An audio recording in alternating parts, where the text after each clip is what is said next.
എന്തോ പറ, നീ എന്തിനാ എത്ര ദേഷ്യത്തിൽ വരുന്നത്? പ്രിയഞ്ചേട്ടാ, ഞാൻ എല്ലാ സത്യവും കൈലാഷ് സാറിനോട് പറഞ്ഞു. ഞാൻ എത്ര പറഞ്ഞിട്ടും കൈലാഷ് സാർ വിശ്വസിക്കുന്നില്ല. ഇനി പ്രിയഞ്ചേട്ടൻ തന്നെ പറ, സത്യം പറയാൻ. പറു, നീ വെറുതെ എടുത്ത് ചാടുക. ക്ഷമയോടെ കാത്തിരിക്കേണ്ട ഘട്ടമൊക്കെ കഴിഞ്ഞു പോയി. പ്രിയഞ്ചേട്ടൻ സത്യം പറയുന്നുണ്ടോ ഇല്ലയോ?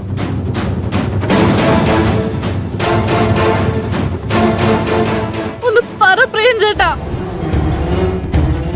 നീ എങ്ങനെയൊക്കെ നിർബന്ധിച്ചാലും പ്രിയൻ ഒരിക്കലും നുണ പറയില്ല. ഞാൻ പാർവതി എന്തുമാത്രം സ്നേഹിക്കുന്നുണ്ടെന്ന് പ്രിയന് നന്നായിട്ട് അറിയാം. പാർവതിക്ക് ഇങ്ങനൊരു തെറ്റിദ്ധാരണ എങ്ങനെ സംഭവിച്ചെന്ന് എനിക്കറിയില്ല. പക്ഷേ അത് തിരുത്താനുള്ള സമയമായി. പാർവതിയോട് സത്യം പറയ് പ്രിയ. സാർ എന്നോട് ക്ഷമിക്കണം.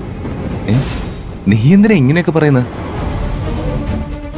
പാറു പറഞ്ഞതെല്ലാം സത്യമാണ്. എന്ത് സത്യമാണെന്നാ പ്രിയം പറയുന്നത്?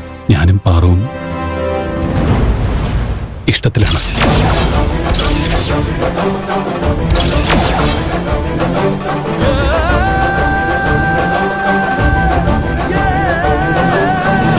പ്രിയ, നീ വെറുതെ പറഞ്ഞല്ലേ? പറ, നീ നുണ പറയല്ലേ? നുണ പറയാന്നോ? ഇതുവരെ പ്രിയഞ്ചേട്ടൻ പറഞ്ഞ സാർ വിശ്വസിക്കാന്നല്ലേ പറഞ്ഞത്? ഇപ്പൊ പ്രിയഞ്ചേട്ടൻ തന്നെ എല്ലാം സമ്മതിച്ചപ്പോ അത് നുണയാന്നാണോ സാർ പറയുന്നത്?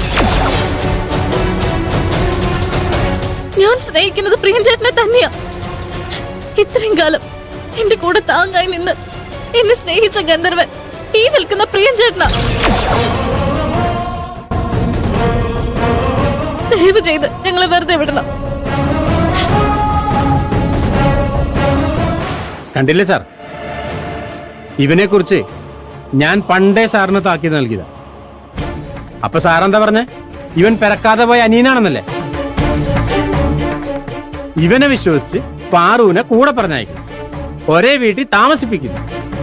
എന്തൊക്കെയായിരുന്നു? ഇപ്പൊ ഇവന്റെ വായിന്ന് തന്നെ സത്യം കേട്ടപ്പോ സാറിന് വിശ്വാസമായില്ലേ?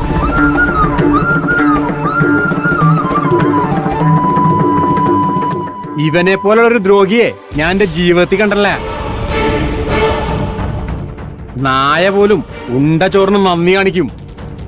പക്ഷെ ഇവൻ ഇങ്ങനെ ഒരുത്തനാണല്ലോ സാറ് വിശ്വസിച്ചത്. സാറ് വെറുതെ അവനെ ദ്രോഹിന്നൊന്നും വിളിക്കരുത്. പ്രശ്നം എന്താണെന്ന് സാറിന് അറിയില്ല. വെറുതെ അതിൽ തലയിടാൻ നിൽക്കരുത്. എടാ, തെറ്റ് ചെയ്തവൻ ഇവിടെ തല കുനിച്ച് നിൽക്കുമ്പോ പിന്നെ നീ എന്താണ് അവിടെ കിടന്ന് കാരണേ? പ്ലീസ് ഒന്ന് നിർത്ത്. ഇത് ഞങ്ങളുടെ ഒരു പേഴ്സണൽ വിഷയമാണ്. അത് ഞങ്ങൾ തമ്മിൽ തന്നെ സംസാരിച്ച് തീർത്തോളാം. സർ, എനിക്ക് കുറച്ച് സമയം തന്നാൽ മതി. നടന്നത് എന്താണെന്ന് ഞാൻ പറയാം.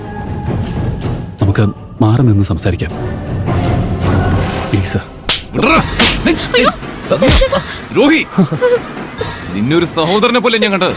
എന്നിട്ട് നീ എന്നെ പുറകിന്ന് കുത്തിയല്ലേ? കർണകര സാർ, ഈ ചതിയൻ ഇനി ഒരു നിമിഷം പോലും ഈ കമ്പനിയിൽ ഉണ്ടാവാൻ പാടില്ല. ഇവനെ കഴുത്തിന് പിടിച്ച് പുറത്തേക്ക് എറിയും. ഇവിടെ പാടാ. ഡാ, ഈ ഒരു നിമിഷത്തിന് വേണ്ടിയാണ് ഞാൻ കാത്തിരുന്നേ.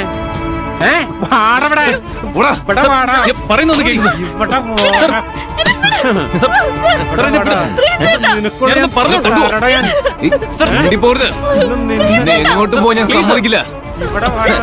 എന്റേത് മാത്രം ആർക്കും വിട്ടു കൊടുക്കില്ല. വിടണം സർ. ഞാൻ പറയട്ടെ സർ. ഞാൻ പറയാം.